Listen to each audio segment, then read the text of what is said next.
ఒంటిమిట్ట శ్రీ కోదండరామస్వామి వారి ఆలయంలో మార్చి 5 నుండి 9వ తేదీ వరకు మహా సంప్రోక్షణ కార్యక్రమాలు శాస్త్రోత్కంగా నిర్వహించనున్నట్లు టీటీడీ జేఈఓ వి వీరబ్రహ్మం తెలిపారు. శ్రీ కోదండరామస్వామి వారి ఆలయంలో జరుగుతున్న జీర్ణోద్ధరణ మరమ్మత్తు పనులు బ్రహ్మోత్సవాల ఏర్పాట్లపై మంగళవారం జేఈఓ అధికారులతో ఒంటిమిట్టలో సమీక్ష నిర్వహించారు. ఈ సందర్భంగా జేఈఓ మాట్లాడుతూ గర్భాలయంలో జీర్ణోద్ధరణ కోసం గత ఏడాది సెప్టెంబర్ 6 నుండి 8వ తేదీ వరకు బాలాలయం నిర్వహించినట్టు తెలిపారు.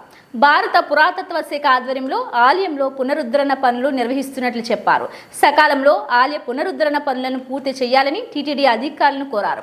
మార్చి 5 నుండి 9వ తేదీ వరకు ఆలయంలో మహా సంప్రోక్ష నిర్వహించి భక్తులకు మూలమూర్తి దర్శనం కల్పించనున్నట్లు తెలియజేశారు.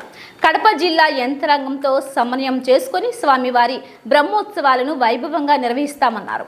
ఇందుకోసం త్వరలో జిల్లా అధికారులతో కలిసి బ్రహ్మోత్సవాలపై సమీక్ష నిర్వహించనున్నట్లు వివరించారు.